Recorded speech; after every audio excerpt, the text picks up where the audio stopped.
the Senate affirms that Nigeria has chosen the path of restraint, African brotherhood, and respect for the rule of law by rejecting reprisals against South African nationals and lawful commercial interests in Nigeria. MTN, MultiChoice, etc. should be nationalized and the proceeds/shares be used to pay Nigerians and Nigerian businesses who have suffered losses in the xenophobic attack in South Africa. In Zimbabwe, at the moment, we have got at least 25,000 South Africans. Don't you think, in the spirit of diplomatic reciprocity, there is a need for us to chase South Africans back to South Africa?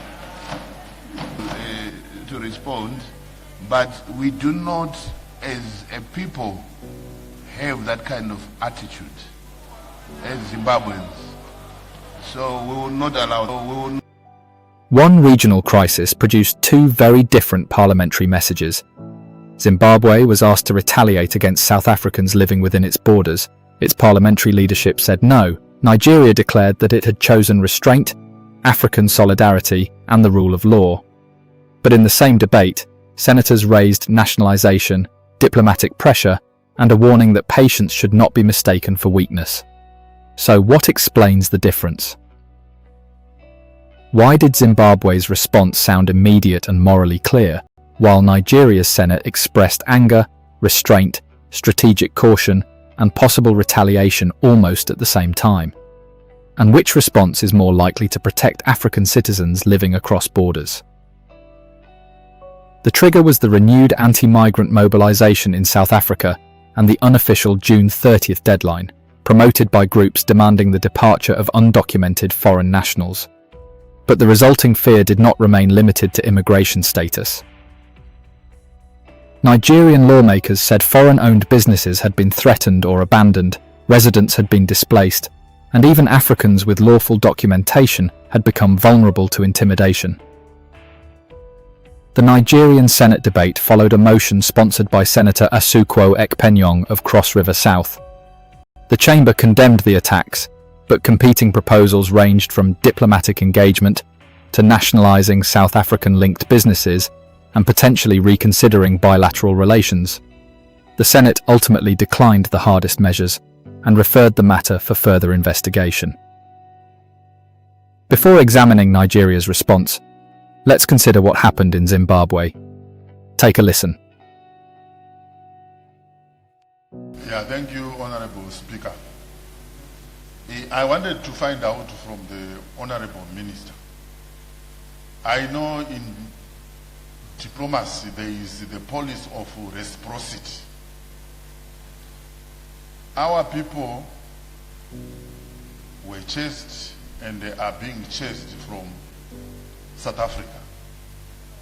And in Zimbabwe, at the moment, we have got at least 25,000 South Africans. Don't you think, in the spirit of diplomatic reciprocity, there is a need for us to chase South Africans back to South Africa? South Africa. You don't tell me what to do. You are out of order.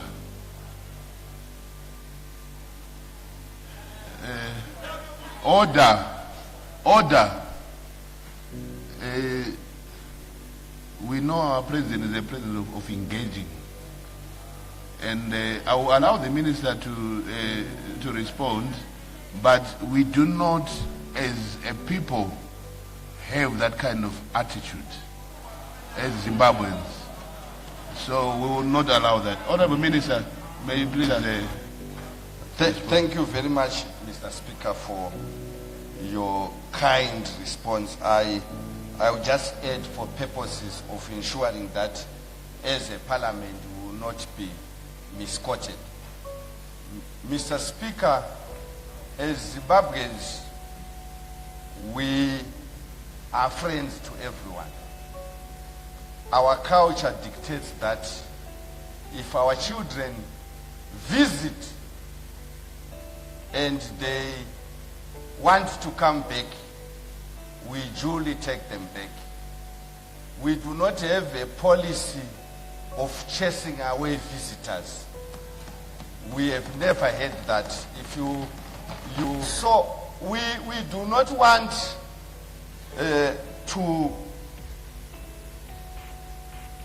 to be what we are not, if I may say this. So we maintain our Ubuntu. We do not want to be dragged into borders that were created by people who are not us, and deny our relatives, whether they are in Zambia, Malawi, Botswana. We want to maintain this level that will accept everyone. So if we have our brothers and sisters coming from South Africa, we will accept them. If we have a South Africa... So you realise that the Zimbabwe's parliament was presented with a simple retaliatory formula. Zimbabweans were being pressured or driven out of South Africa. South Africans were living in Zimbabwe. Therefore, make South Africans pay. But the presiding officer rejected that logic before the minister even answered. The minister then drew an important distinction. Zimbabwe could defend its citizens. It could receive those who returned home. It could confront South Africa diplomatically. But it did not need to punish South Africans who were living lawfully in Zimbabwe and had not personally caused the crisis. Reports identify Clemence Chidua as the MP who proposed the reciprocal expulsions and Justice Minister Ziyambi Ziyambi as the official who rejected them.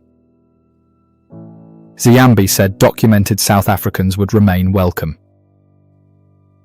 That was not an argument for open borders. It was an argument against collective punishment. Zimbabwe's message was clear. We will not answer nationality-based hostility with nationality-based retaliation. Nigeria's Senate faced similar anger, but the debate developed very differently. Let's take a listen. The Nigerian Senate has called for urgent diplomatic intervention over the renewed wave of xenophobic attacks, intimidation and anti-foreigner vigilantism targeting Nigerians and other African nationals in South Africa. The resolution followed the consideration of a motion sponsored by Senator Asiko Ekpenyong, who expressed concerns over reports that anti-migrant groups issued an ultimatum directing undocumented foreign nationals to leave South Africa by June 30th, 2026. According to the motion, the expiration of the ultimatum was followed by widespread fear, demonstrations, displacement and attacks on foreign-owned homes and businesses. You can see that Nigeria's concern was not abstract.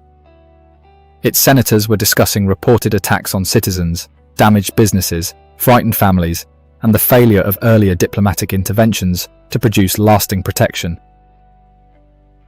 The original motion was forceful but institutionally focused.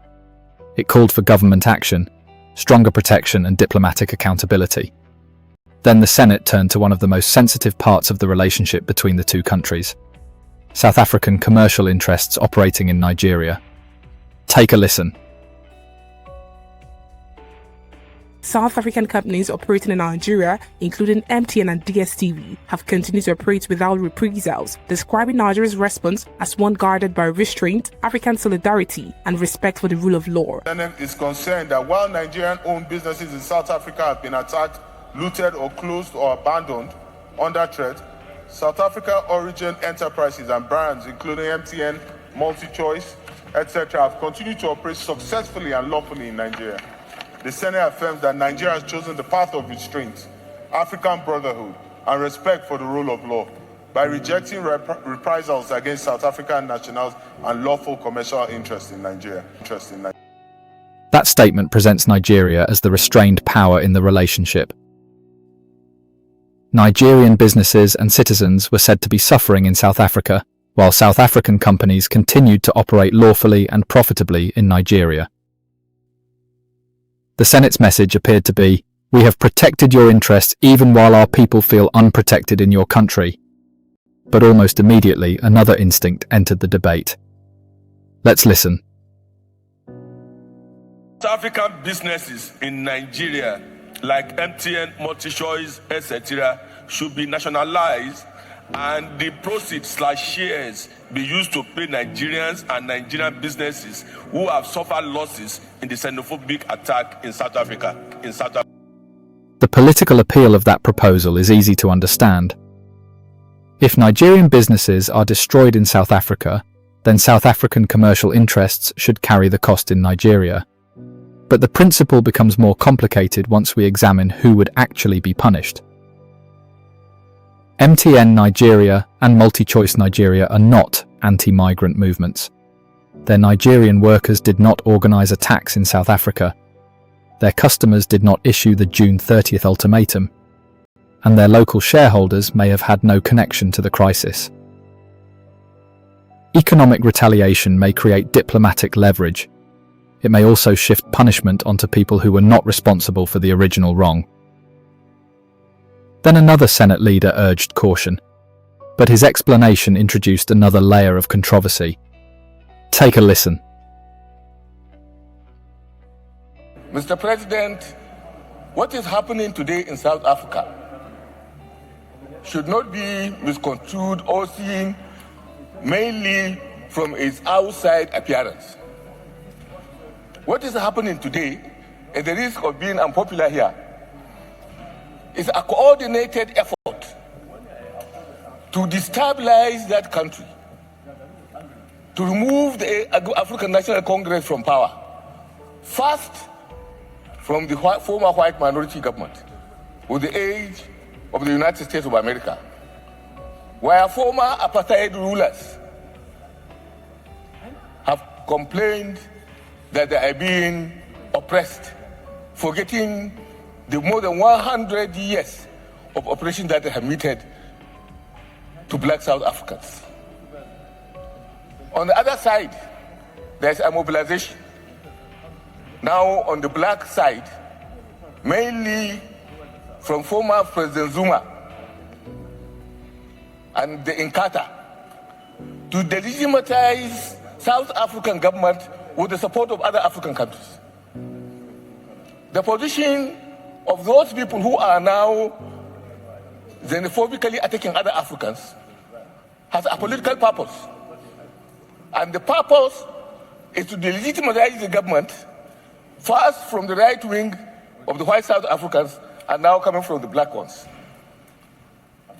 This situation could be very, very dangerous for this country if we don't recognize the alliance that is coming to destroy the ruling party in South Africa.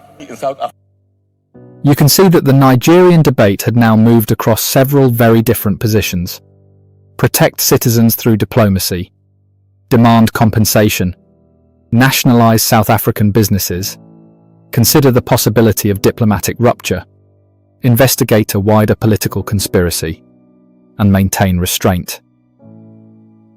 These positions reflect the depth of anger in Nigeria, but they do not produce one clear public message. The Deputy President of the Senate eventually pulled the discussion back toward an institutional process. Take a listen. I said earlier that there's a need, in view of what Senator Abdullahi told us, that we should allow our Committee on Foreign Affairs to investigate.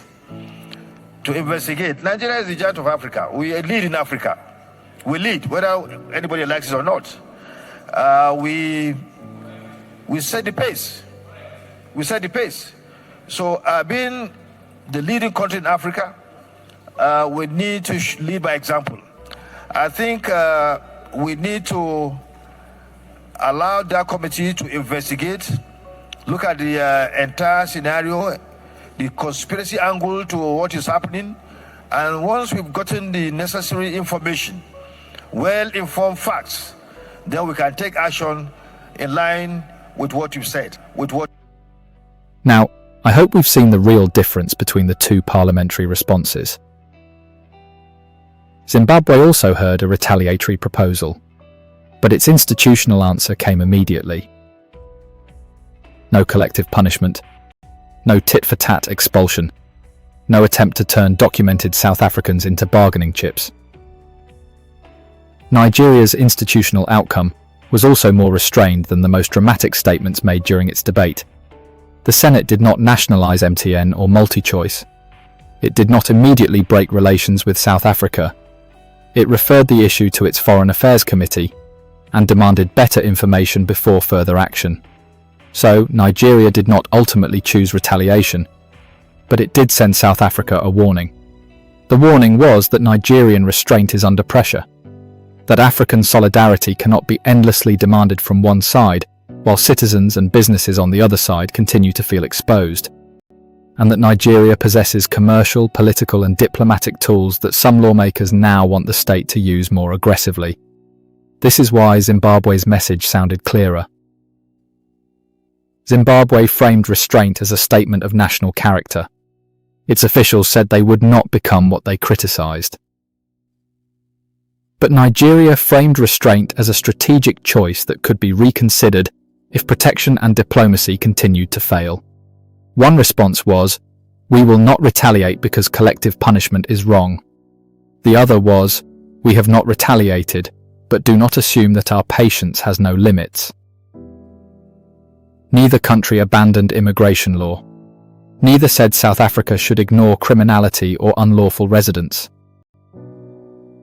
The dispute was about what governments should do when their citizens are endangered abroad.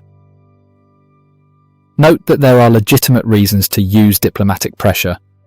There are legitimate demands for prosecution, compensation and protection. There may even be circumstances in which economic or political consequences become necessary. But lawful residents and ordinary workers should not become substitutes for the governments with which another country has a disagreement. Once South Africans in Zimbabwe or South African-linked workers in Nigeria become targets simply because of their nationality or corporate association, the same principle being condemned in South Africa is reproduced elsewhere. That is the line political leadership must protect. Zimbabwe protected it immediately. Nigeria protected it after an angry and complicated debate. And South Africa must now confront the reason both debates happened at all. Because the greatest regional warning is not merely that neighbouring countries are becoming angry. It is that South Africa's domestic migration crisis is beginning to test the patience, diplomacy and solidarity of the continent. This is the South Africa File: History, Power, Politics and Consequences. Which response offers greater protection to citizens abroad? Zimbabwe's immediate rejection of retaliation? Nigeria's combination of restraint, investigation and strategic warning? Or does Africa need a stronger regional mechanism that protects migrants without turning innocent residents and businesses into political hostages? Share your view in the comments, but keep the discussion focused on diplomacy, policy and the rule of law. Nationality-based insults, threats and collective accusations will be removed.